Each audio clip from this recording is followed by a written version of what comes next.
those joining us in person and online. My name is Anita Plummer, and I'm serving as the acting director of the Women's Center while our founding director, Melanie, is on a much-needed sabbatical. I want to thank Associate Provost Carter and the Center for HBCU Research, Leadership, and Policy for co-sponsoring this event at this time. This is a historic moment for our institution. Cultivating women's leadership at Howard and placing women in key leadership positions has been a signature policy and institutional change under President Frederick's tenure.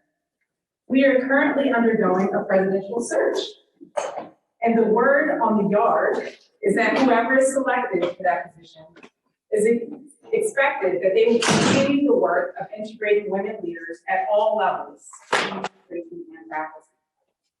Today, we are joined by a dynamic group of leaders, Doctors Akiyode, Dubroy, Crewe, and Carter, for trailblazers, scholars, practitioners who are shaping the now and the future of our institution. I want to thank each of you for taking time out of your very busy schedules. I know as women leaders, you wear many hats. So thank you for sharing with the broader community, especially our students and faculty, your experiences and expertise. I want to thank Dr. Carter again for leading this discussion. And on behalf of the Women's Center, we support you. We're your cheerleaders today and beyond. So thank you so much. I'm now going to ask Ms. Weslyn Harmon, a student ambassador at the Women's Center, to introduce our panelists.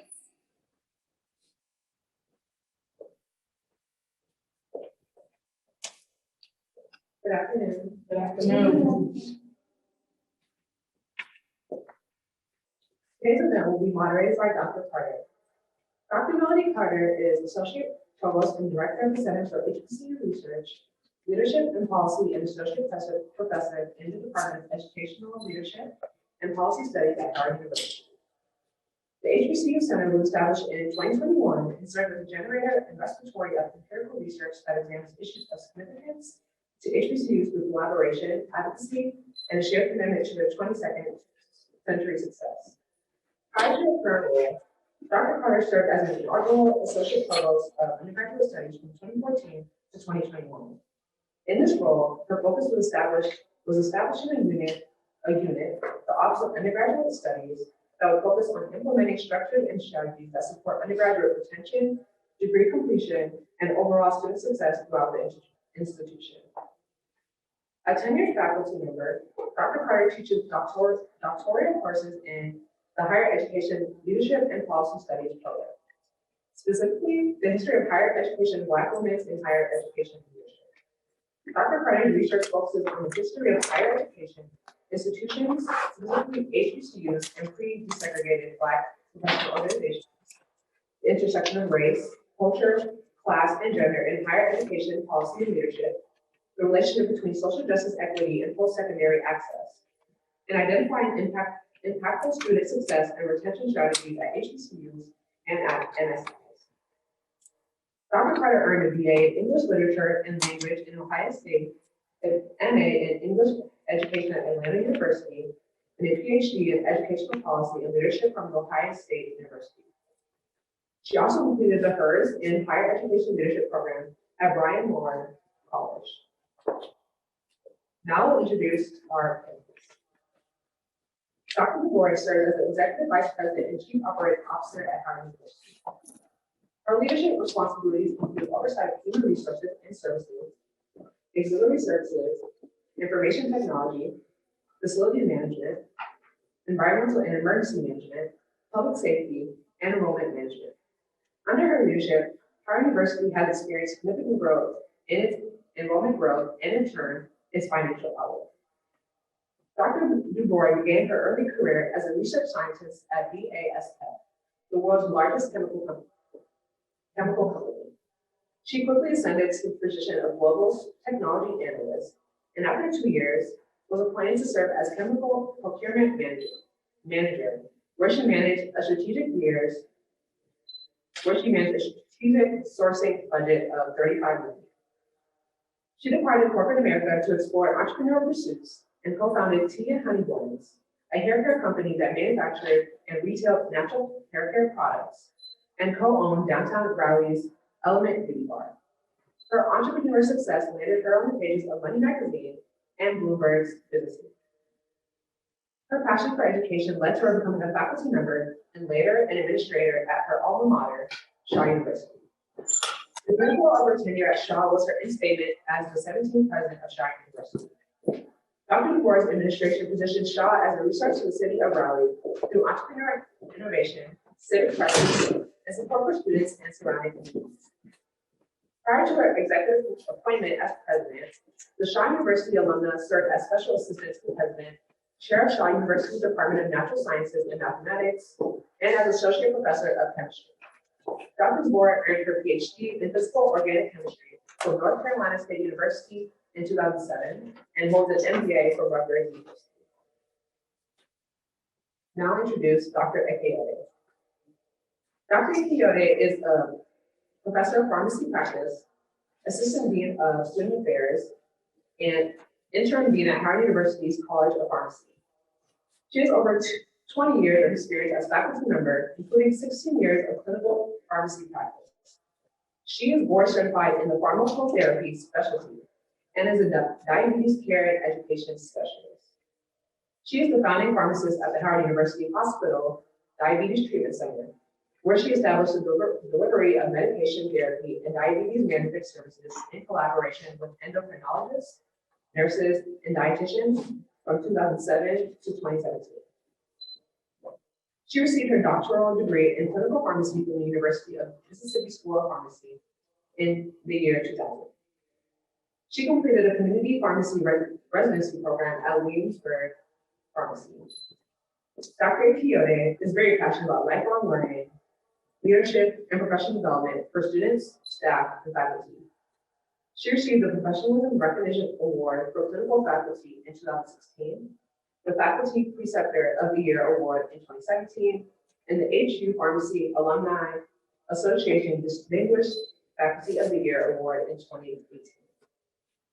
She has been a mentor to junior faculty and coordinates the Junior Faculty Mentorship Program for the College of Pharmacy. In 2021, she completed the coveted one-year American Association of Colleges of Pharmacy Academic Leadership's Fellows Program, designed to develop the nation's most promising individuals at colleges of pharmacy to become future leaders in pharmacy and higher education. Next, I will introduce Dr. Crewe. Dr. Crewe is Dean and Professor of Social Work at Howard University. Dr. Crewe previously held the position of Interim Dean and Associate Dean for Academic and Student Advancement. She has research, scholarship, and public advocacy in the areas of caregiving, aging, ethnogerontology, welfare reform, and social welfare history. She has numerous publications in these areas. Dr. Crewe holds both her bachelor's and master's degrees in social work from the National Catholic School of Social Service and a PhD in social work from Howard University. She is a 40-year member of the Academy of Certified Social Workers. She also holds a certificate from the Harvard Institute of Leadership and Management in Education through a Council on Social Work Education Fellowship. Prior to joining the faculty, she served in executive level positions in the field of public and assisted housing and was instrumental in developing self-sufficiency programs as well as health and well-being programs for older persons. Dr. Crewe is a long-standing trustee for the Maryland Affordable Housing Trust. She served as secretary and member of the board of the American Association of Service Coordinators. Additionally, she served on the board of the National Association of Deans and Directors. Dr. Crewe is a founding member of the HBCU Schools of Social Work Network. She is co-lead of the network addressing eradicating social isolation, a grand challenge in the American Society of Social Work and Social Welfare. Dr. Crewe is also a NASW pioneer. Please welcome our guests.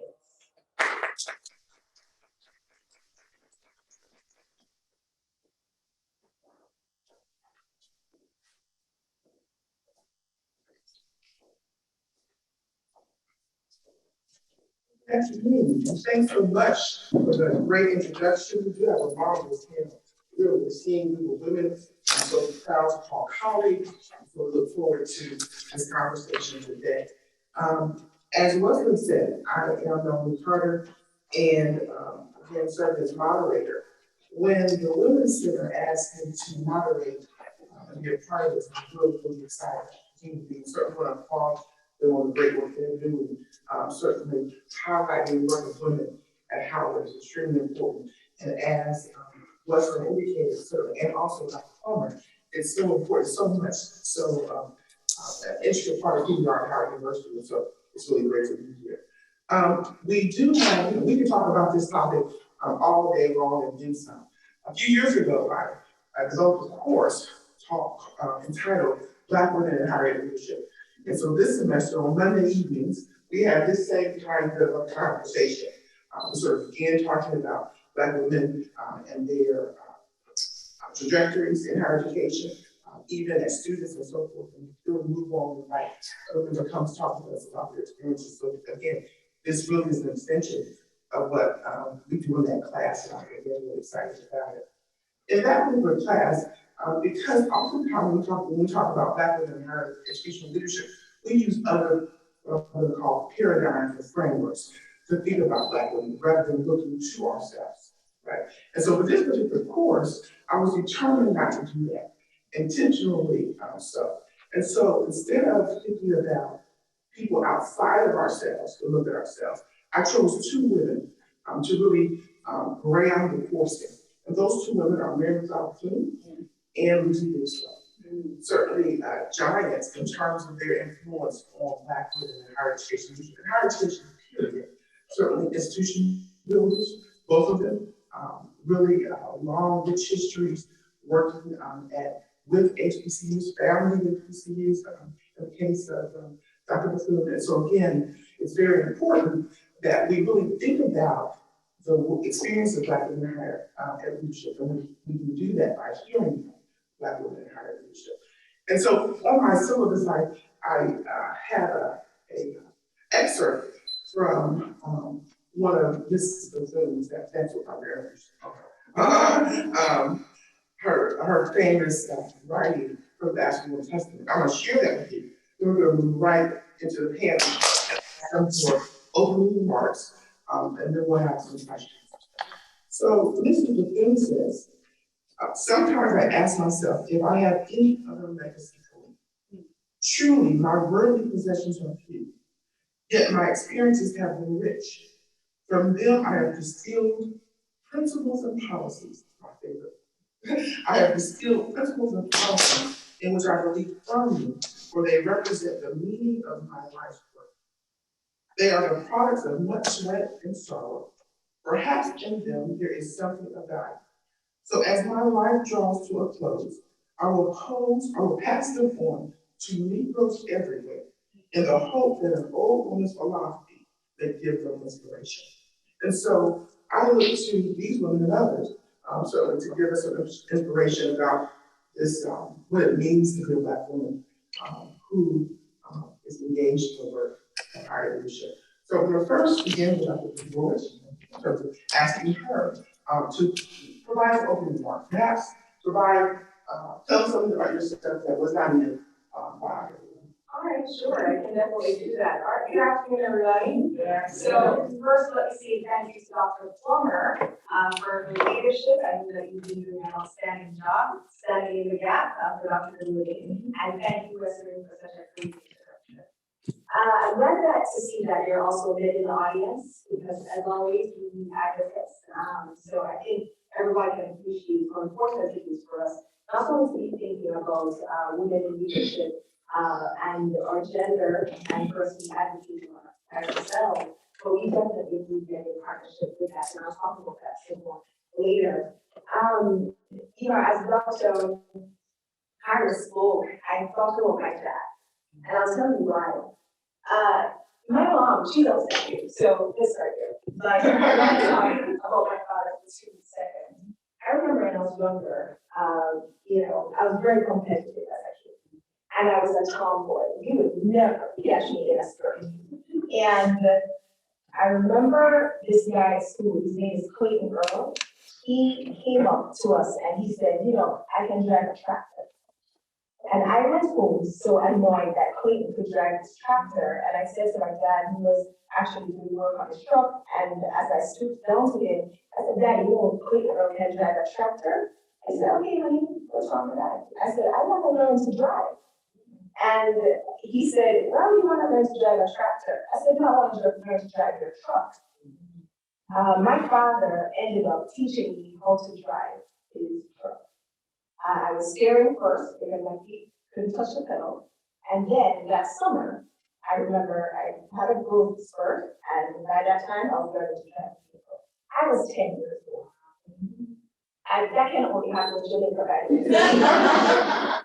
But I told that story because I'm talking about a male advocate, right? Who has introduced me to be anything that I want to be doing, anything that I want to do. And if Clayton Earl was doing it, I was going to be able to do it too. And so it is that I've seen along that thread, thinking about the possibilities, never about the barriers, and ensuring that I understand what the barriers are for leadership. And that every step of my career, I'm always trying to pave the way to ensure that another woman who comes behind me is walking on the same path. So that's the same kind of advocacy that I display here at Howard University, and I'm hoping to share some of that with you today. Okay, thank you so much, colleagues. It's really an honor and a privilege to be with this phenomenal group of women. As I sort of think about here and now, you do reflect upon the past. And listening to my colleague, Dr. Dubroy, I'm reminded of my dad. I grew up in rural America, and we were tobacco farmers. And when I was 5, I wasn't tall enough to reach the table where one would hand leaves for those who were first rural America would get this. So my dad built me a special work table. So I think about that now, sort of always being encouraged to do the things that I always do. But as again, I think about women in leadership. I went to a 3-room segregated elementary school. And I was there for 7 years. And there were 3 Black men who influenced my outcomes for 7 years of their influence. Ms. Washington, Ms. Kennedy, Ms. Sarah Davies.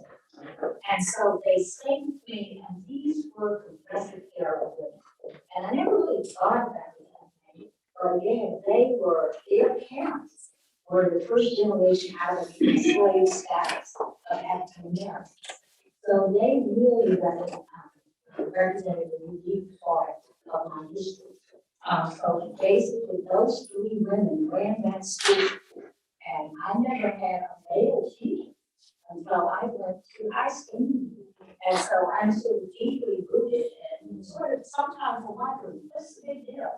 That was my grounding to be led by them and to appreciate the leadership of women. So I never had this sort of push-pull with it. The other thing that I would say, at the School of Social Work, Dr. Annabelle Burns-Lindsay was the first female academic dean here on this campus. The first, in 1937, and she was here through the 60s, through the mid-60s. She, again, for 30 years, she occupied that space all by herself as a female leader here on campus in terms of an academic leader. And what her writings talk about the responsibility of leaning in, the socio-cultural perspective. So I sort of take that away as I think about, the pathway that has led me here, and hopefully I will influence others. Yeah, as I think about everything you say, and I reflect on my life, I don't think I'm got here. I'm probably sitting here because for me, I appear to be the person because when I think about my background, I was right here at Howard. I was born here at Howard Hospital. I lived in Nigeria for some time. I went to junior high school, 9 to 5, high school, 9 to 5 guy. this campus. Doing a research, microbiology, my research segment that's listed as bacteria. That's funny. But anyway, so while I was in high school, I was really strong academically. There was a senior high school chemistry, they got Victorian and everything. But I was so shy. Felt like I was like in a cocoon. Inside of me, I felt like I would love to be like the class president, but it's like research. I guess that was me. I think part of I had issues growing up, and so because of that, I was in shell. And I kind of was, I feel like it was greatness on the inside of me, but I was bubbled up. So it needed someone needed to help me, I guess, break it open so I can come out my new self. So I struggled with that actually growing up. Went to college, still had challenges when I went to Jackson State University, which is struggled with that. And I was kind of coming up a little bit from school, but to the point that I think I was a late bloomer. Because even as a faculty member, you know, I was not asked to chair a committee until like 11 years after I've been a faculty, which is now I see junior faculty members after a year or two asked to serve. And because I didn't appear to be, I was very quiet, not outspoken, just didn't have the quality. I guess they didn't think I could chair a committee. But it wasn't until one day, my mentor, the Provost, Dr. Utah, he asked me to serve as the chair of, this is now 11 years ago, as an assistant professor here at the University, to chair accreditation self-study. Seriously. And I remember he said these words. He said, "It's like, okay."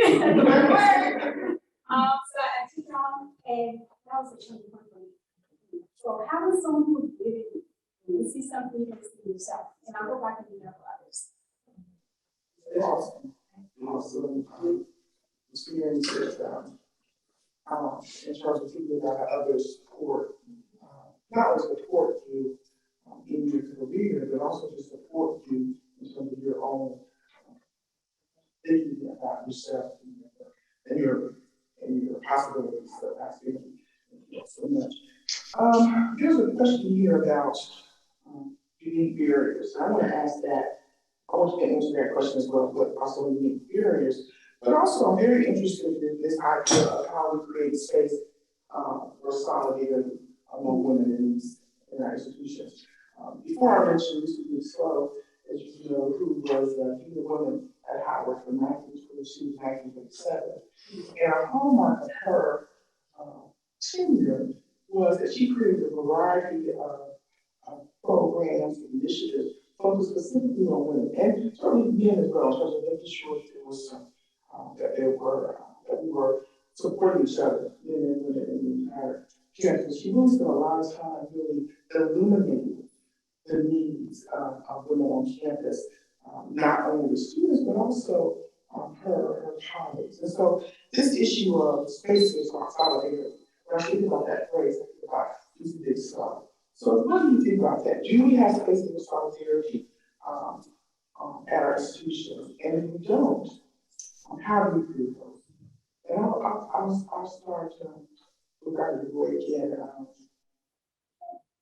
So, you know, as I think, first you mentioned unique barriers as well, and I can see some solidarity. So let's start with solidarity. I think the most significant example of that solidarity is the Women's Center, right? And so the work that is being done here, I think it holds well for women not only on campus, but also in our community as well. And I've seen the team be able to do that over and over again, inviting women leaders from all over the world and our nation to speak to young people, because it's important for them to be exposed to various types of women leaders, whether it's in their academic fields, area of research focus, but also just women from different walks of life. You know, Dean Crewe and I shared stories, and even though we may not have similar backgrounds, what you can hear is something that you may be able to resonate with, right? A shared experience that you can take and, you know, make it something that's significant to you and turn that into anything else, the possibilities that are endless. And then I think with having a definite leadership, where we see that solidarity expressed among the deans as well. When Dr. Frederick first came here, the number of women deans was much less. I think at the time it was 2 in 13 schools and colleges, and that number is now flipped. We've got 14 schools and colleges, and 12 now women deans, right? 11 women deans. So, you know, it takes intentionality. Number one, he had to look at data. And one part of data that he viewed was the number of women that are enrolled on this campus. We have a campus where 75% of the student population are women. And now the definite leadership reflects that percentage as well, right? Absolutely nothing wrong with that. You know, at the end of the day, he's not simply choosing women just to break a gender, inequity, but he's doing it because these women are capable. And I love the camaraderie that I see expressed among our youth. There's no competition, right? And they are able to convene in what I would call safe spaces, have conversations about realities that they're facing on campus, and then be able to create an environment that makes it easier for women to exist on this campus. It's not perfect, because we still know that there are inequities that women are facing, especially depending on what department they may be in, right? And who's the chair of the various committees, whether it's the appointment and tenure or whatever it is. We still know that there are inequities. There are inequities that we've had to tackle in terms of pay. And from an HR perspective, you have to go and find that inequity. It's not only with gender, but also we see age as well, right? Or tenure, meaning not from the perspective of academic tenure, but I'm just talking about how long someone has been here. So we have a responsibility as a university to go and find out our truth. What does that truth look like? Sometimes it's ugly, sometimes we do a great job. But even when it's ugly, we should be able to admit to the wrong and then right it. And then, in terms of breaking barriers, I think you mentioned unique barriers. I'd say that there are still parts of our social framework that I'd love to see us tackle. Of course, we know the proverbial aggressive or angry Black woman. I cannot stand that stereotype, right? It's one that I especially don't like, because it tends to follow all of us around. And also, people tend to look at aggressiveness when a male is being assertive. You never hear them referred to as being aggressive per se, but it's assertive and confident. And then when Black women or women in general exhibit these types of characteristics, we're called angry and all that. And so I think we still have to tackle these types of stereotypes and framings that we see right here on our campus in a couple of ways. By changing the culture, and the institution has a responsibility to do so. But I also think from a personal perspective, I try to create an environment where people walk into my space, whether it's a person who reports to me or otherwise, and they feel as if they can thrive in that environment. So I think we have a personal responsibility to do so, and it helps because that allows other women to get an opportunity. As the executive vice president, you felt as if, Dr. Roy ain't no way I want to work with her, right? And then, that kind of creates a very different perspective. And I would have ended up closing that door to somebody else who tried to do this solution, right? So I understand the burden of the responsibility as well. And I think that's something that we have to carry at various levels of leadership in the organization. Well, about that, solidarity, because I think that Dr. Boy's point about institutional solidarity, an example of the Center for Women, gender and global leadership is an excellent one.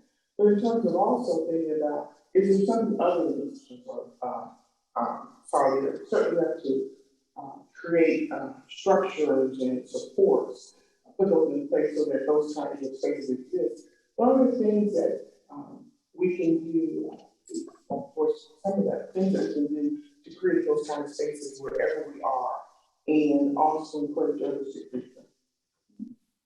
Thank you.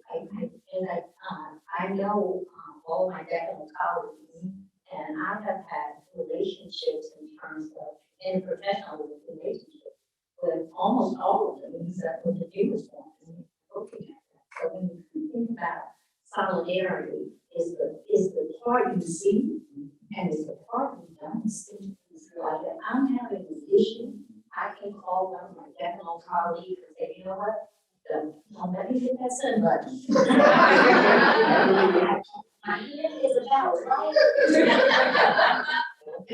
And so that kind of solidarity that's behind the scenes, that you're looking out for each other, or you're sort of saying, pull your person to the side, well, let's talk about this issue a bit, doing that.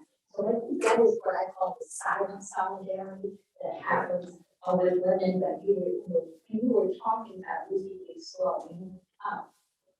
She created solidarity for women because she made it okay to be a woman.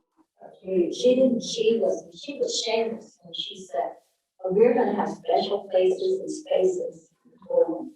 So I think that's a part of solidarity as well, being okay. I want to dress a certain way. It's okay, and if I see you dressed that way, I give you a shout out and say, that is cool. It is okay to be able to do that. So I think when I think of the whole solidarity piece, it doesn't mean that we're lockstep. It means that we trust each other enough to be honest with each other, to make sure that we are doing the things that promote our university and not self-promote. Because it's easy when you get in certain stages of leadership to slip into the self-serving role. And so I think I see solidarity as allowing us to keep the other serving role out there with the other serve others. So, when I was thinking about this, unique barriers, I don't think the barriers here are unique. I think they're everything. They're structural inequalities for women. So the fact that, we can talk about Kabayama here, it doesn't mean that when I'm out in other spaces, I'm not feeling this, the sexism that kind of goes on. You know that when you make a point, and then nobody says anything, and then a male makes the same point, and it's the best thing they've ever heard. And you have to really like, but those things happen. It doesn't matter what level of leadership you're at, because those are the structural inequalities in society. And so you have to watch out for them. And I'm a strong fan of calling in and calling out. I know when, but I will go to that person after the meeting and say, you know what, this is how that made me feel. But I will also say, it depends on how often it happens. It may be calling out for me, like, that's exactly what I said. I'm doing that. But I think it's sort of managing that. But those are the barriers that you find unique to women, or decisions made that is stereotypical. That is, well, it may not be a good time for you based upon some stereotypical issue with a woman. The promotion, will she be able to do that and do child rearing? And so we all have to manage that behavior of others, to say that. So I think that the barriers are societal barriers. And everyone here is a member of society, so we're on here an hour too, and we have to be on watch and on guard. Very helpful. One of the things that I always say is that oftentimes, this is so important for us to have this conversation, is that our stories, our narratives are critically important. I always say that when we're marginalized, our stories are viewed as anecdotes and folktales. Okay? And other folks' stories are viewed as empirical data. And we know that's not true, right? Because we know you had this experience over time, just as, Mary, Jane shared with us, and all of you all shared with your reflection. These are powerful, experiences that really are fertile soil for building, right, a leadership framework and thinking. So, it's extremely important, that we have this conversation, not just over and over again, but in the right places with each other in ways that certainly I would say should transcend the simple, back and forth. So these are meaningful conversations with meaningful information that can impact and will impact generations. And so, Dean Akiyode, in terms of thinking that I'll ask you sort of the same question about barriers.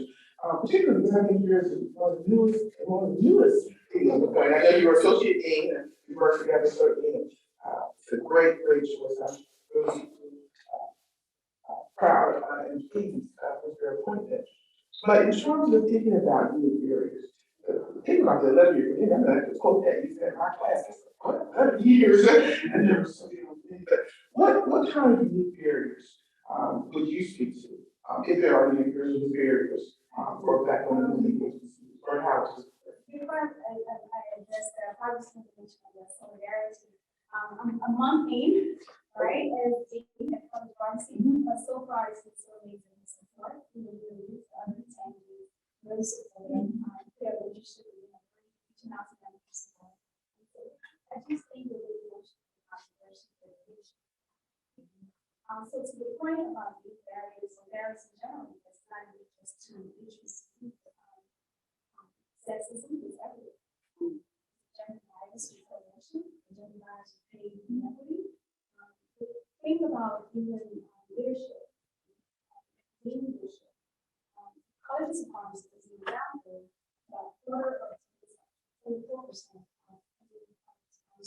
women and the majority of student body. So we see that in university, HBCUs, where there's same dynamics in terms of presidents, which was 25% or so, presidents, female, and the population, student population, over 60% so nearest, and this is pharmacy in general. So there are barriers. So the barriers are conscious or unconscious gender bias. It's real. And the inequity. So it's really important for leadership. And I think that's how we do more leadership, so we can do something about it, not necessarily wait for our next percent. Just to give you an example. So the previous dean at the college of pharmacy, when she came to work, one of the things she realized was those inequity being intentional.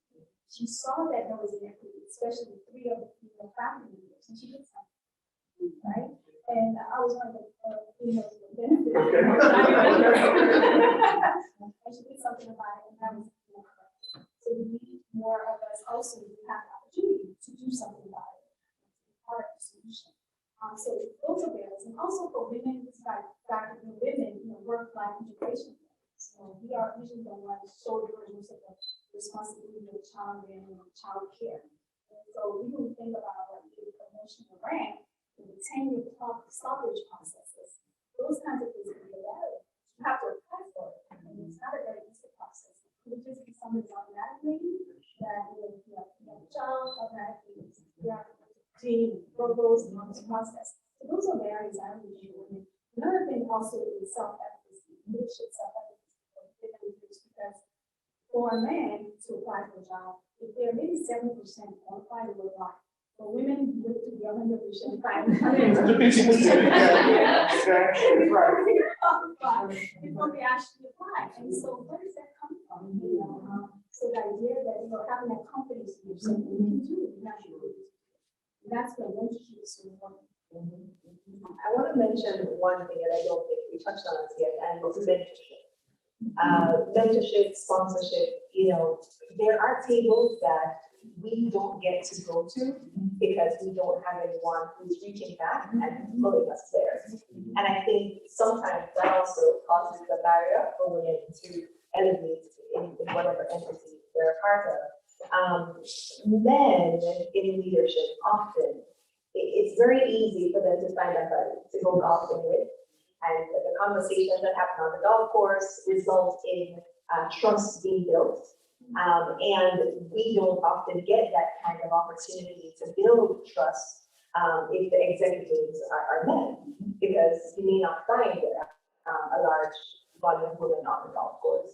I remember when I was working at BASF as a research scientist, I was in the chemistry lab, right? You know, a lab rat, and the sales guys, and I say guys because they were men, but the sales guys used to come down to the research lab, and I would ask them, what is it that you're doing with the campus after I leave? You know, who buys this catalyst and how do you do it? Because I didn't know how to translate how it is that they were selling Ziegler natural catalysts. These are catalysts that are using polyethylene to create just faster. And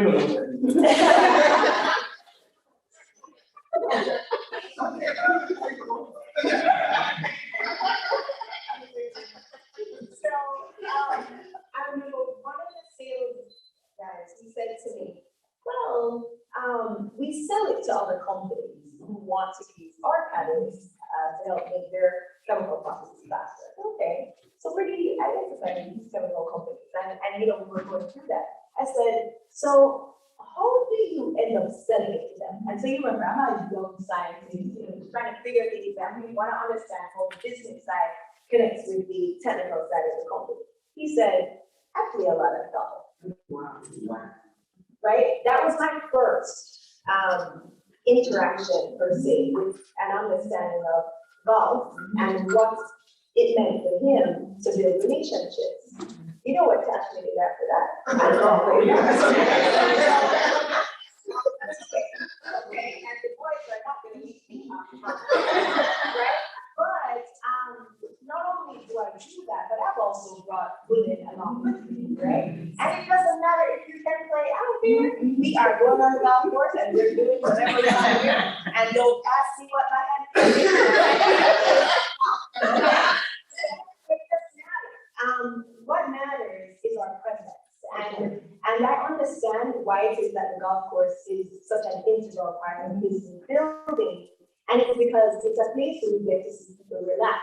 It's also a place that if your game is bad on that day, you can see someone's attitude towards the situation. And you get to say, what is the temperament of this person? Can they manage to do this? Right? Because no matter how good of a golfer you are, you see Tiger on his bad day, right? And so I think, you know, it's important for us to understand that part too, that there's a mentorship component. That if you're not talking about someone who responds to you, in this case, the Provost that Dr. Akiyode mentioned, gave her an opportunity to lead. It's the same thing that we have to do as well. We have to give other women in particular an opportunity.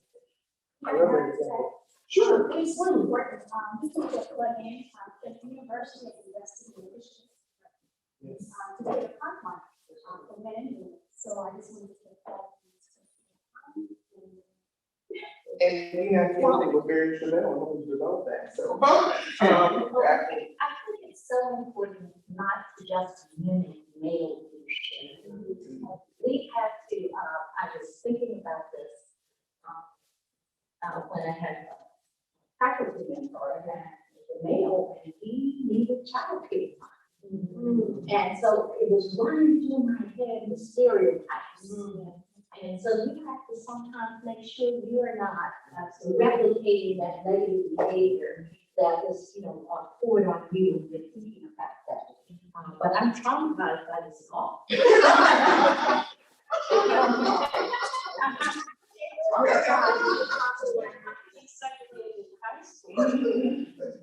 We were put on the golf course, and I thought people were going to do things to me with that. So I guess maybe I need to become reacquainted with that. We absolutely need to, and we've got some outstanding women golfers. So just so you know, Kendall Jackson, she's on the women's golf team, I know it, and her drive is outstanding. I mean, and she can rival anybody. I don't care if you're a cat, dog, or woman, man, you know, identify as a woman, it doesn't matter what it is. But, you know, the situation, she is outstanding. So I think it's great for her. Well, I just have to jump in. I'm not going down the golf. But I was thinking that we have to be willing to consider saying yes when opportunities come along. President Frederick will tell you, he tried to convince me that this was an opportunity to serve, and I told him no twice. Oh, really? Because I was going to be the secretary of HUD, so being the dean was not my pathway. But I'm saying that to really call him out in a positive way, because he was persistent. Yes. Persistent that I think this is what you need to do. But you also have to be able to hear the call when it comes. Because we can always come up with tons of reasons. That's right.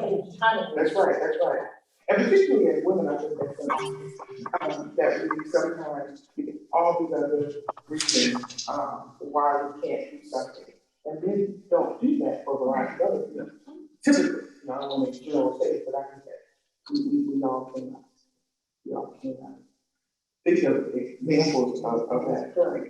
The other thing I would say is that, thinking about what you all just talked about, there are a couple of phrases that come to mind using education a lot. One is, you have to make the implicit explicit.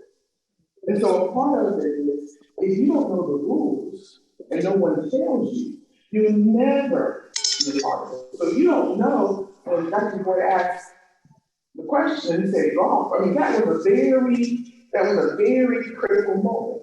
Because at least there's some entree, although very small. She certainly didn't have to learn golf and appear on the golf course next weekend. But that's very important. So making the implicit was also important to mention. So, some things you don't get by osmosis, right?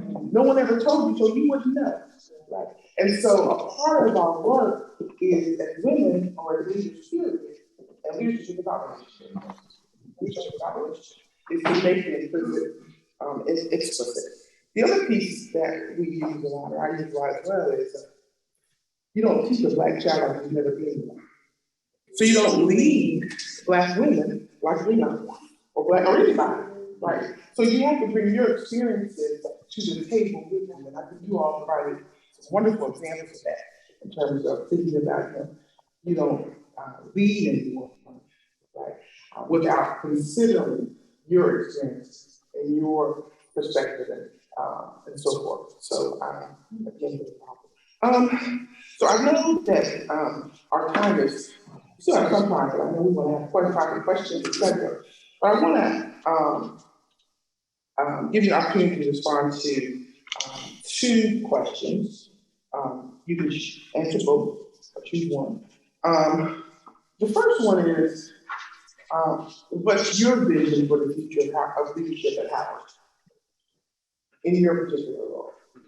So what's your vision? What's your vision for future leadership at Howard University? You can define that any way you want to. And then the final question is, what advice would you give to inspiring women leaders?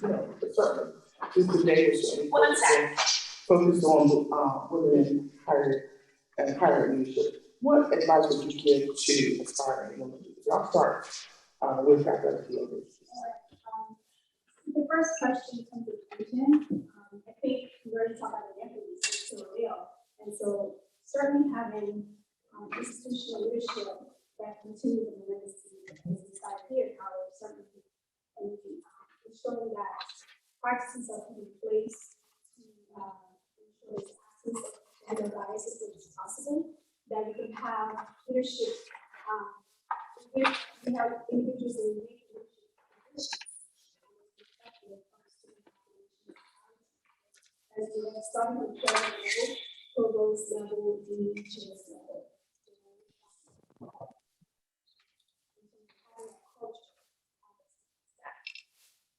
In terms of advice that I would have for aspiring leaders, I like to borrow from science starting with.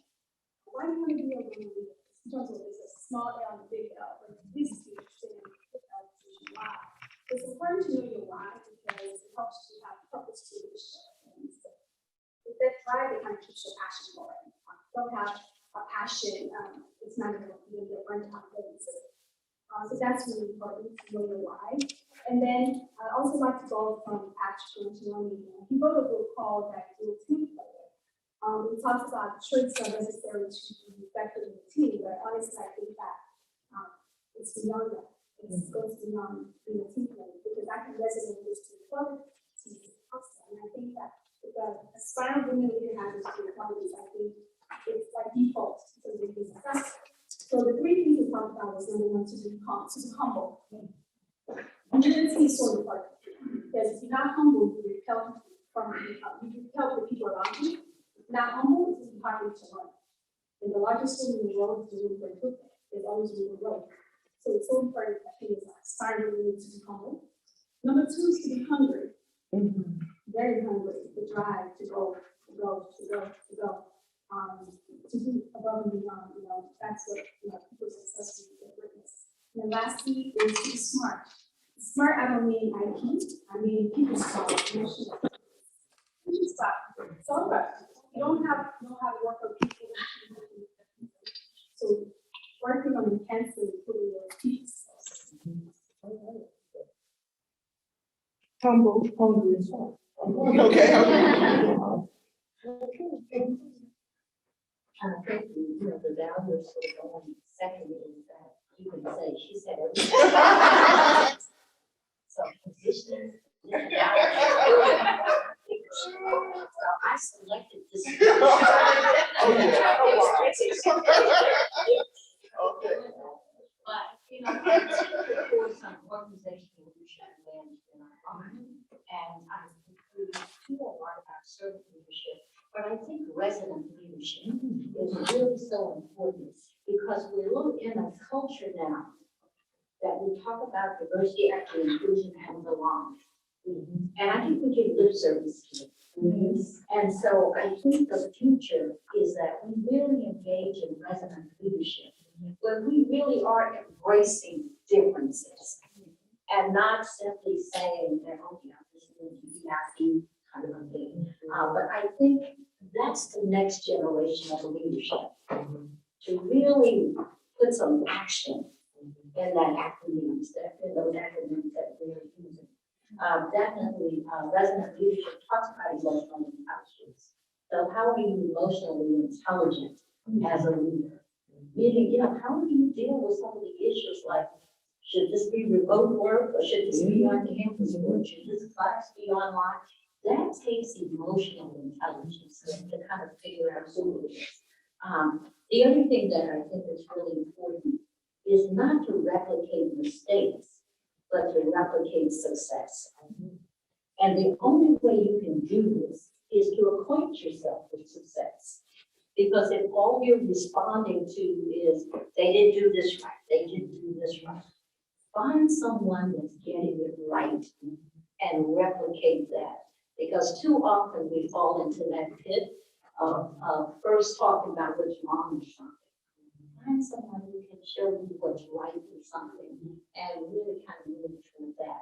So when I think of the future of leadership here, it has to be inclusive of voices.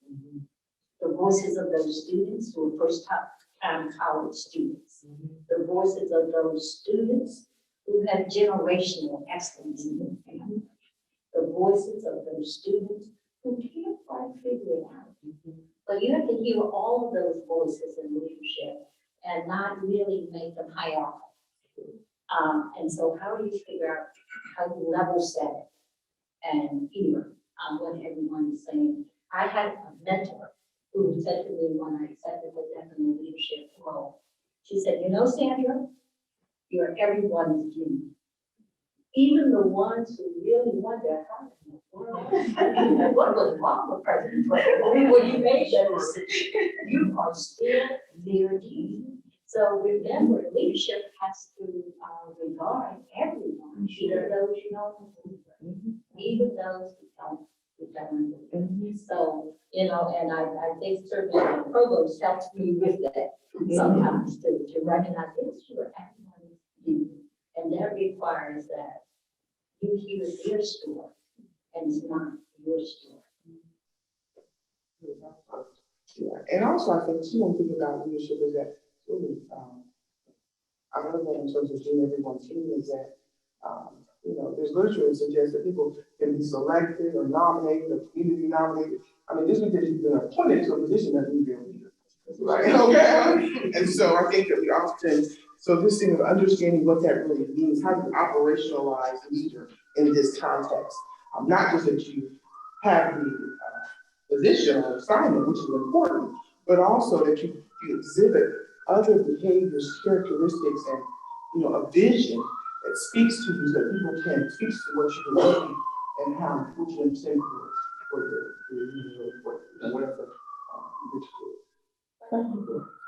So generally, I'd say, I can see that we have students in the room, faculty, professors, and staff members. In any type of leadership and of any entity and at any level, I think you've got to love it to do it. It's important for you to love what it is that you do. If you don't love it, people will see that. And not only do you have to love the what you're being tasked with doing, but you have to love the people as well. So you alluded to that. It requires leadership to be able to listen to voices of dissent and to embrace whether or not you have people who agree with you or disagree with you. You're gonna have to embrace it either way. And it requires you not only to listen, but also to be responsive. When I think about our future, I think Howard is in a great place. We're not having to start from scratch and try to invent something that we don't know about. We're at a place now where we have pockets of excellence all across our university, and it's for us to amplify that excellence. So we don't have to think about dismantling as much as we can think about building upon and authentic. In terms of characteristics and traits and advice, I try to lead with authenticity. This Tashni is the Tashni that you're gonna get, whether I'm here, whether I'm at home, at church, in the community. I try to be as authentic as I possibly can because I want people to understand who I am. I don't want people to think of me and put me on some kind of pedestal where I'm not. Meaning, I want them to know that on Friday, I go to happy hour. You understand what I mean? Why? Because I'm human. So don't put me in a category where you're going to say, she never does this or she never does that. That's not the case. I'm human just like everybody else. I love Beyonce. Right? and I want them to know that people understand that. Right? And so that part of authenticity, I think you have to bring that to the leadership team as well. Because just as much as you are choosing to a position, or rather, just as much as you're being elevated to a position, you also have to understand that it's a two-way relationship, right? You gotta love you, but you gotta love it all the way back as well. I think empathy is critical.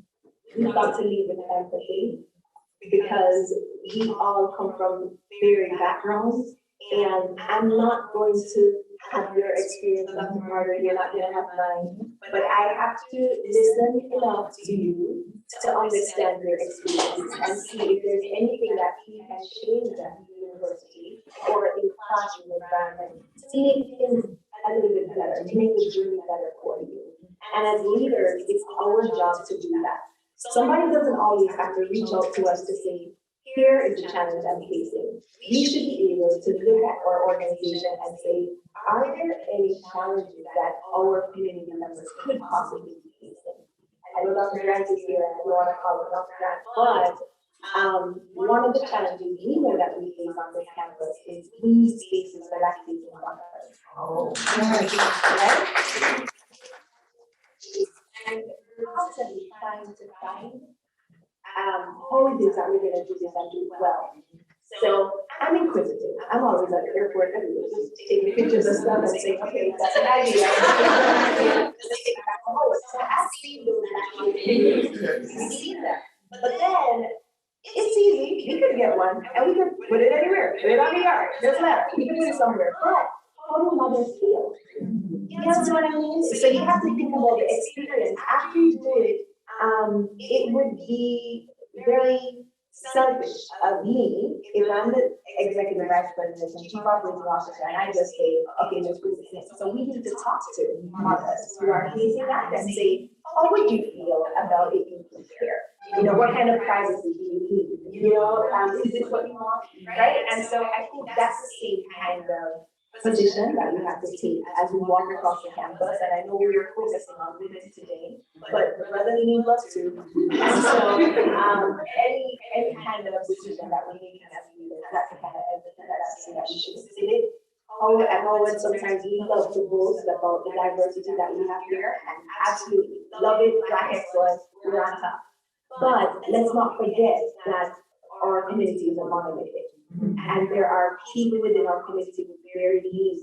And so we are trying to do a better job in human resources of catering to the needs of people who may feel like they're on the fringe.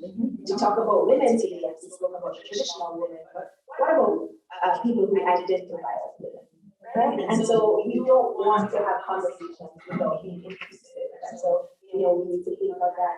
And then lastly, sure, I told you when I first started, I'm competitive, right? I mean, I compete with my yesterday self. I compete with everything. I have brothers in my family. I got 2 big brothers. We were arm wrestling as I was a child. That's the kind of family I grew up in. But it's also important to know when to rest. Okay? There's value in that. And I'm talking about real value because Black women in particular, when we take on positions of leadership, we can look at the statistics to tell how many of us have failed health. And I have seen my friends pass away from heart attacks, from cancer, having to step away because they did not cater to their health needs. So while I would encourage you that in your best years, you give it your best shot, compete against your yesterday self, but also know when to take a break. For your mental health and physical health as well. So this authenticity, love, empathy, and rest, and physical and mental health. Can I go home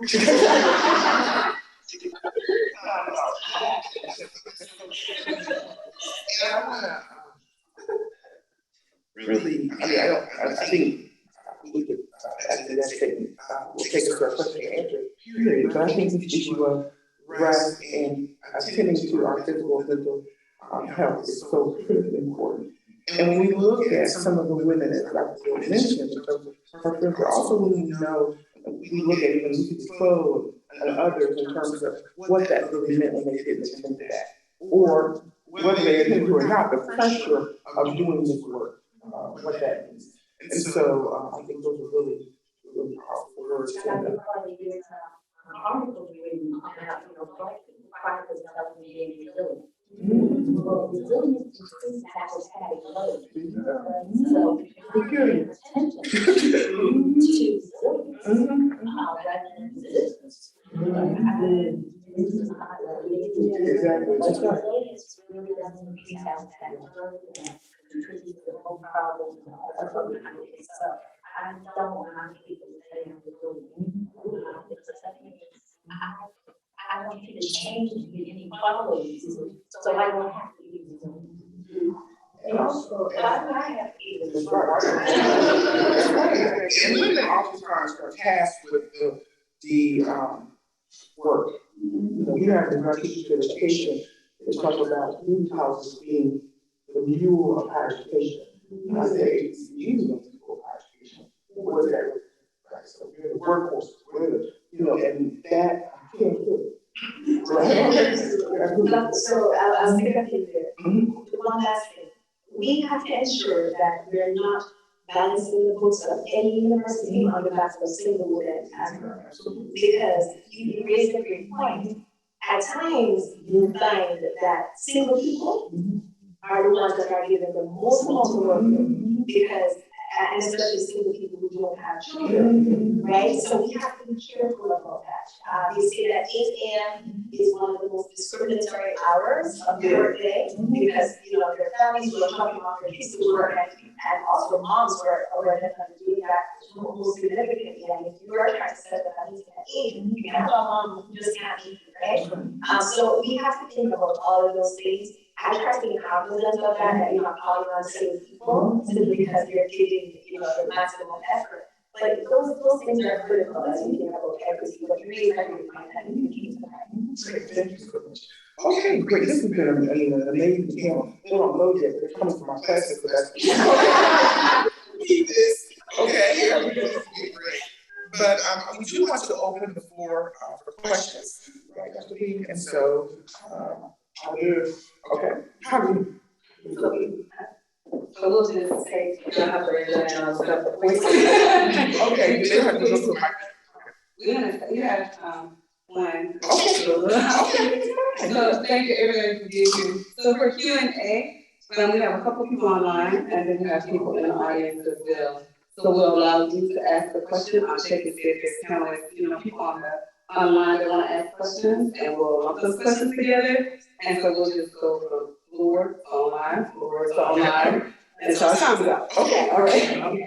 Where you want to? Yeah, you go. Okay. Oh, I'm so honored to be here. Thank you all so much for your insights. It's always empowering whenever I come to the Women's Center program. This question is for, I want to say for Dr. Dubroy, but after listening to everyone, I really want to address it to everyone. And it's you've already, in your stories that you've shared, you've already articulated the fact that women are really looked at differently in these, and really with their harder on us, you know, with regards to what's expected of us in leadership positions. So what happens when a mistake is made? You make a mistake, as you said, no one's perfect. You make the mistake. So 2 questions. One is, how do you keep from beating yourself up? Because once you make, you know, you feel like, wow, I know being a woman in this position, I already have to come 125%. Then I made this mistake. Okay, did it push me back to 90%? So how do you keep from beating yourself up? And then how do you navigate, because the outside is looking at you like, well, I know you should, because you're a woman. So how do you navigate that and move forward and progress?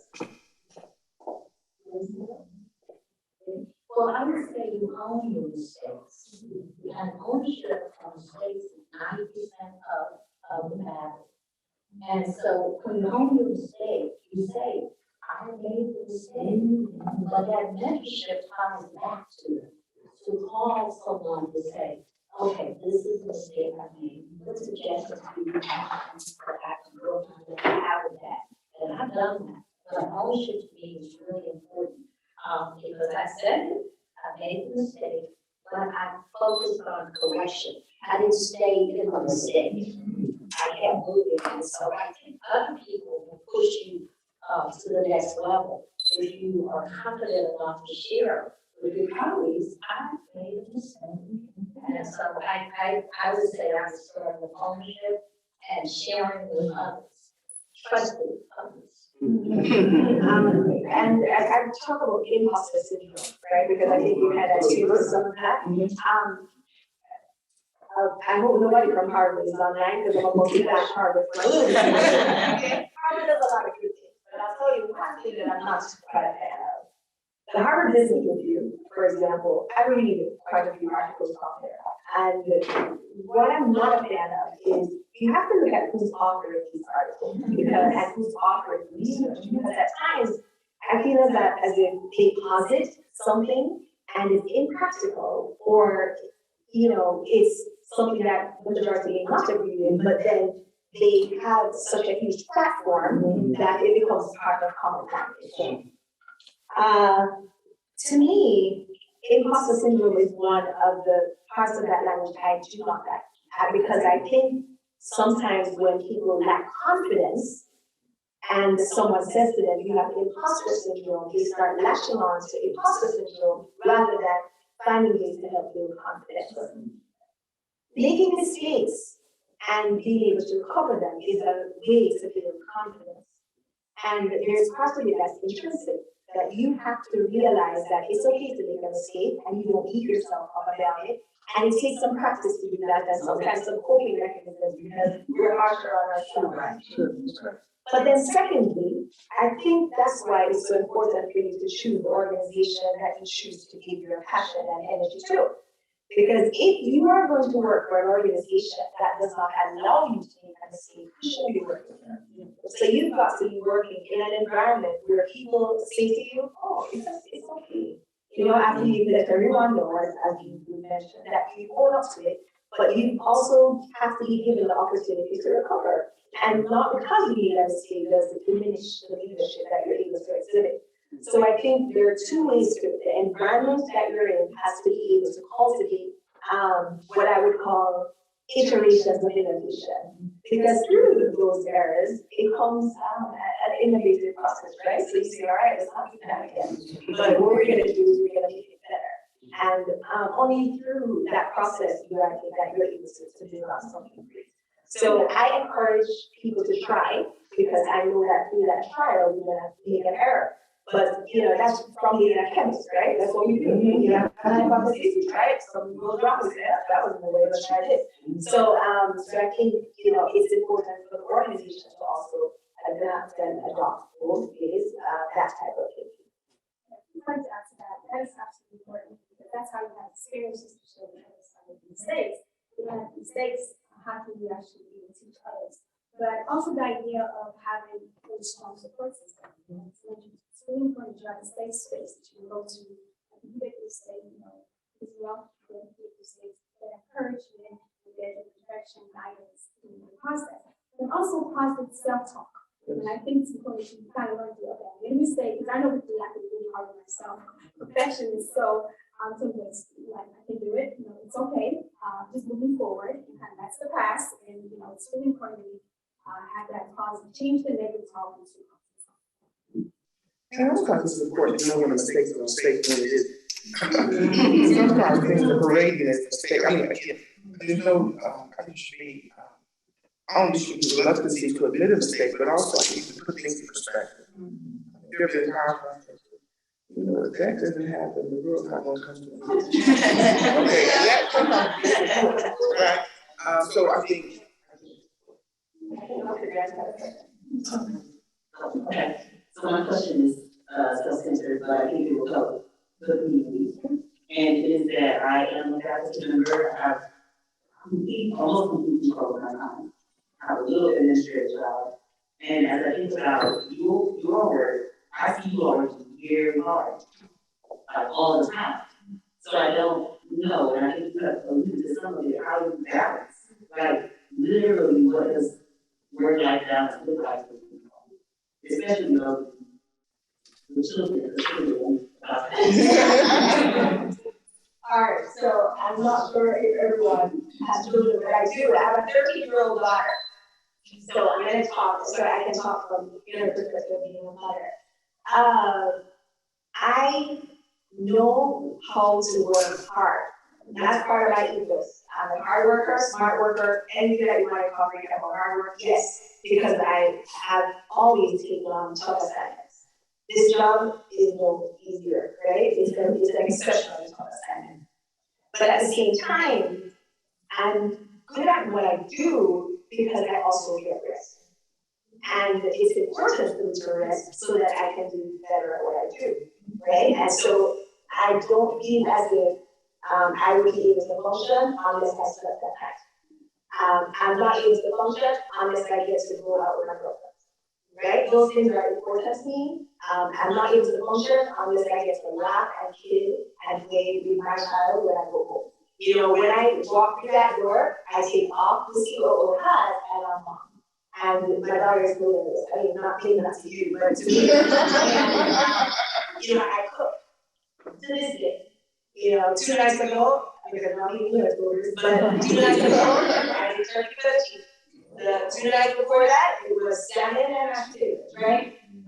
But I tend to do 30-minute meals now compared to the long, drawn-out meals that I used to. But I make time for those things because only through having a healthy body and healthy mindset can I do what I was taught.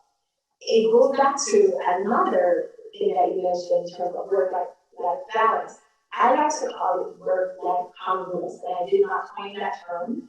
But the reason why congruence is mentioned is because, for instance, when I go to the basketball games at college, it's part of, right? You want to make sure that although I enjoy basketball, I still want to make sure that the students know that I'm here for them. I'm going to a volleyball game, I want them to see that, we have executive leadership, in particular, women leadership that are also interested in what you're doing. And I bring my child with me. So if I didn't bring her, then she would be missing mom at home. But she gets to come to the job with me, and so she gets to be a part of the whole university journey. And that didn't start today. My daughter has been on my hip. I don't know why I was getting emotional, but she's been on my hip since June of this year. So when Marley was born, I was an entrepreneur. And I was taking that little infant up and down the highway from New Jersey to Atlanta so I could go and sell my character products at the Roundtable show. And that was it. I mean, she was driving up and down. I was talking about her feet. I would go out back onto the road and, it was just Marley and me. And then, when I became and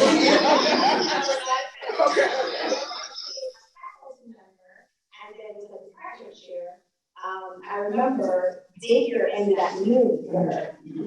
And my organic chemistry class, that was what I could afford. So my organic chemistry class though was at 2 every day. So I would have to go up to the daycare, pick her up, bring her back to school, and have her nap under my desk while I was in school. She was maybe 3 at a time. It was cute. I made a blanket for her. But I would put her under there, and she knew it's that time. And, back to you, go check on her, my activity, go check, and I was just not on her class. I come back, she was still be sleeping, but I used to sleep her. And that was how we rolled. And now she's 13, she's pretty good right now. But I see that because I want you to know it's possible. It's very possible. And I think, what I see that whole in terms of accommodations, I think we will be able to get through every single moment. So whether it's through maternity leave or through being able to incorporate your life, the teaching schedule, the admission strength schedule that you mentioned, I think the possibility there. I have to jump into this because there's caregiving and others in the life. Yes. And how do I do it? I call it work-life integration. So my mother suffered from Alzheimer's, and so it was a 10-year journey. And part of it was through time-one execution. And so those caregiving teaching, but my mother would get a lecture every week that I was delivering to my class. So she became a guide. I incorporated my videos down there showing. So mother and I would sit here and listen to videos. And so integrating what I was doing with my caregiving was important to do that. But the other thing is to be able to ask for help. I called my sister and said, look, I have important thing I have to do here. I need you to show up and be available for mom to do that. And sometimes people don't want to do that. So even I have 2 children practicing adulthood.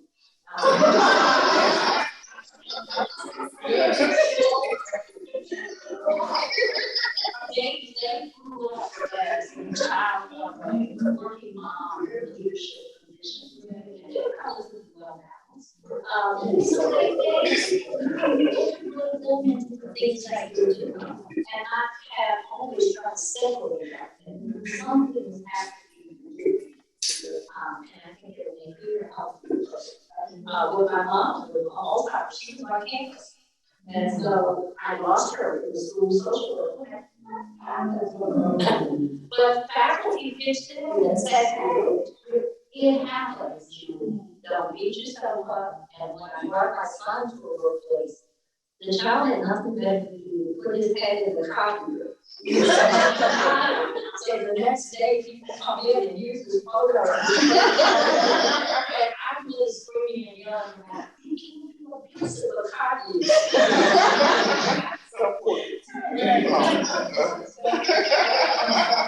But laughing at yourself. Yeah, I don't actually read it, but I kind of just mentioned I do medicine support really important, really right? Because I usually don't aspire to be a dean. If you asked me this last year, I would laugh at you. Something's happened, and I remember a particular moment in alumni actually came up. I don't even know. People asked me, okay. And an alumni came to the party and was like, my face. And said, why?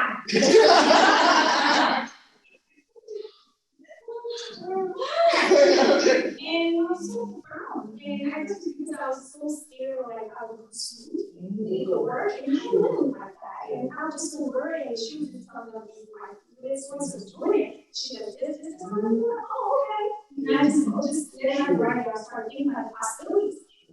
And then my husband was like, you can do it. You can do it. Yeah, and he's so supportive. And so having a spouse support is so helpful. She said, I'm working late, he's check on me, you okay? I'm walking to the parking lot. Like, you okay to call me, get me in the room or get in the office and things like that. And we have to, cook or clean and I take care of that. So having a spouse support is really helpful. These people that you can't call UPS for. Do we have, no question. Okay, we'll go back here. Yes. Oh, we have a male perspective. Okay.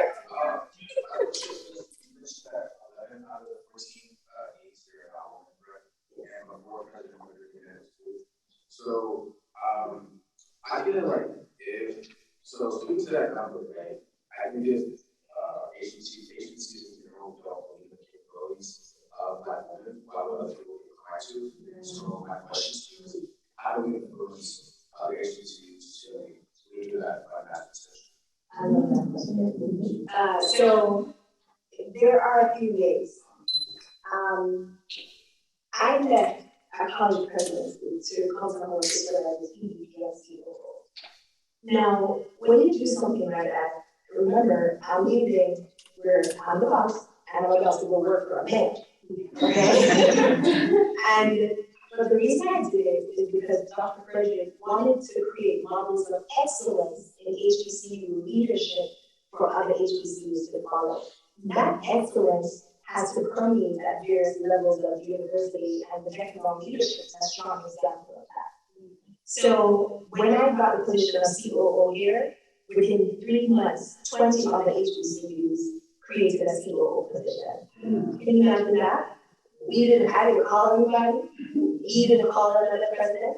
I didn't call into HR anywhere at those HBCUs to speak to that. And they're still doing it today. I just talked council.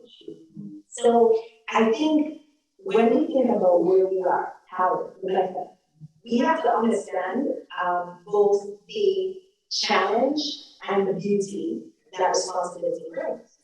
So they are looking to us to see what it is that our university is doing, and they're mimicking us. So telling our story, I think the magazine feature that we did on our teams, that was beautiful. I can't tell you how many people have spoken to me about that as I go out into the community, and they're speaking about, wow, what an amazing thing to have so many Black women teams at your university. And I think that's part of how we do it. We have to publish what it is that we're doing and tell the story. And through that, leading by example, it gives an opportunity for other HBCUs to follow. Let's remember, not because how it is modeling it doesn't mean that it fits the culture at another HBCU. It may not be their time just yet. And they may not be able to find outstanding women leaders that we've been able to find, right? Because, there are all types of nuances associated with that. The pay, the location, right? So it's not an easy feat. We get to do it because we are how we negotiate. But they may be facing other challenges. But I think as we continue to publish whatever we're doing and we continue to set that example, and the women who we promote continue organically to tell their story, you can't help but pick up on that. And we must have positive outcomes to those. It increase the long run, and then the metrics go down. That's correct. So they won't have to be elevated at the same time, otherwise then there's no reason for them to love you. And it's the nice thing with the center, Center for HBCU Research and Policy, the president, it certainly is his vision as well in terms of starting a center to document this, so that we can actually be, as the board mentioned, be improved, that we want to share the story. One thing we do know is that Black women tend to be in leadership positions at HBCUs at much higher rates than at the predominantly white institutions. So there has always been some Black women present. Now the issue in terms of what that really means, so certainly Howard was the 11 out of 13 students, 14 now. I know we got to talk about us now. It's really quite amazing. But One last question.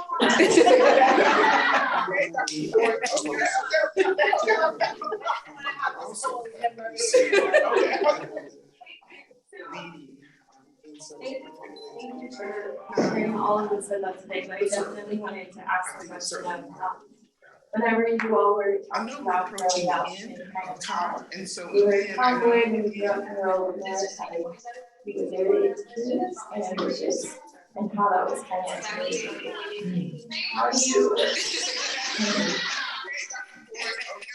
I guess push back against the boxes that you've accomplished, so you've been able to get to a place that you try to like box you into that title, into that status. Like, do you ever feel like, what if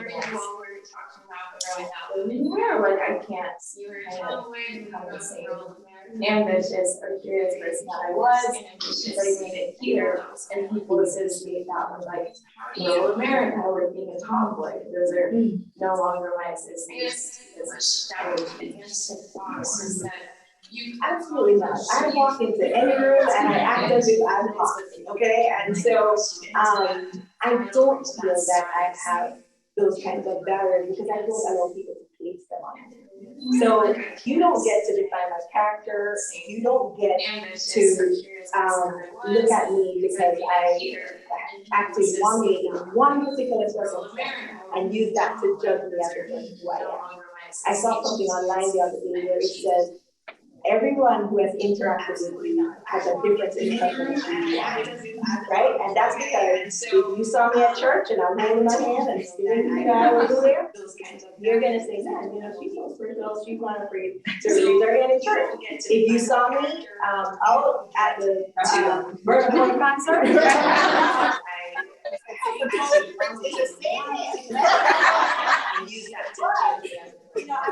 fun. I saw something online the other day.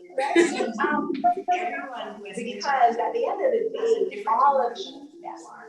And so I think it's important for us to engage every single aspect that we are, because if you're not confident, you're going to be, it's going to be a bad situation. So I say to people who I mentor, young people in particular, so many of them are drawn to me, but I tell them all the time, nobody should be able to give you on the outcome. Right? So people are gonna all along, you're gonna have haters, and you're gonna have people that barriers in your way. But at the end of the day, don't let them just on the outcome. You need to be able to achieve something. Be able to say, I did this, this is what I accomplished, and ensure that the world judges you on that. It doesn't matter how you look, I don't care how you wear your hair, I don't care how you wear lipstick, I don't care if you have heels, flats, whatever it is. There are all types of things that people use, especially when we're women, I have never seen people focus on my children so much until I became a woman leader. I had people tell me, you can't wear sleeveless dresses. Your skirt is too short. And these are from women. Okay?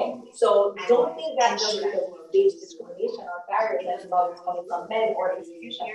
Unfortunately, we do it to each other sometimes. So I think we just have to watch all types of things that I know we one comment. I never see them focus on my tools so much. And somebody gave me a t-shirt that said, never tell me take them along. Don't hang this. It's too short. So these are some okay, so. I know there are many I other. don't have questions, just a comment. Okay, quickly. Okay, thank you very much for this panel. I have connections with all of you. I'm from Ohio. Dr. Dubroy, my father taught me how to drive a stick shift. And when I got in IT, I was the person that had to drive the truck to the offsite. Oh my. I knew how to rebuild it. Very smart instrument. Well, all the systems data printed on the printer. So when it jammed, I could see all the commands of what we were doing.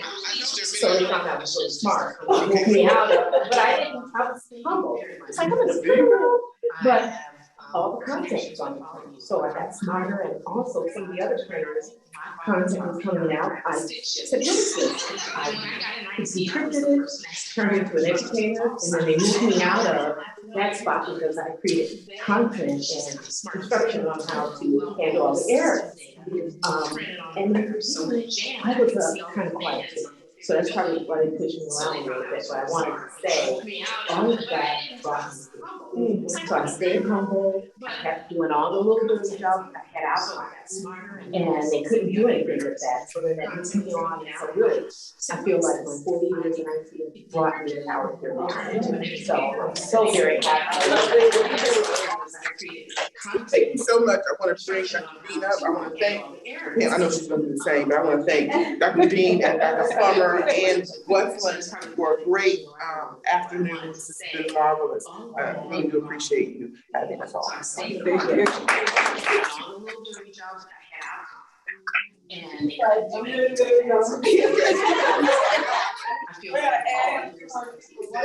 we're gonna add in all of you. We want to thank all of you for joining us today.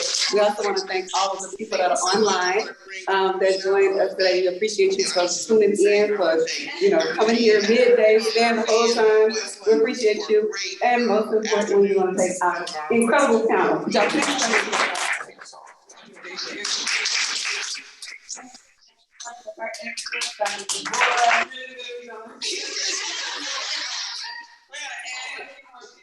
Akiyode, you type your name all and I got it. We also want to thank all of the people that are online that joined us today. We appreciate you for tuning in. But if we just think about this thing in a practical way, in terms of Dr. Part of it, all of you, being a people that is poor in us academically, but in practical ways too. I learned my first time learning about those big flow in your class, right? When you first gave one of your first speeches, I was here when you first started, and it was somebody that was just so proud, and I was like, oh my gosh, she's so incredible. So to know that you touch on this hair is something that all of us identify with, I think it's just incredible, right? As women, being Crewe, being over social work, my dissertation was inspired by your work. And then of course, with you being our lady dean, I'm so excited about the work that you're gonna do, because pharmacy and controlling pain is something that a lot of our family and our families deal with, and that this is something that we need, and research has started a Center for Diabetes, it's something that impacts the Black community. So they're not just good as their leaders, they're people, just like us, that are excellent solutions, that are the solutions for the things that we need as a Black community. And they're the leaders of that. Here at Howard University, sitting in front of us, telling us how they did it and how we can do it. Can we get another hand? Pain is something that a lot of our family and our families deal with, And that this will be something that we're in global leadership. We thank you for joining us today. We do ask that you will follow us at HU Women's Center on Instagram. We have a QR code. It'll be at the door. Scan and please join us for our, it'll look just like this. So please join us for our next event, our next upcoming event. And so thank you so much.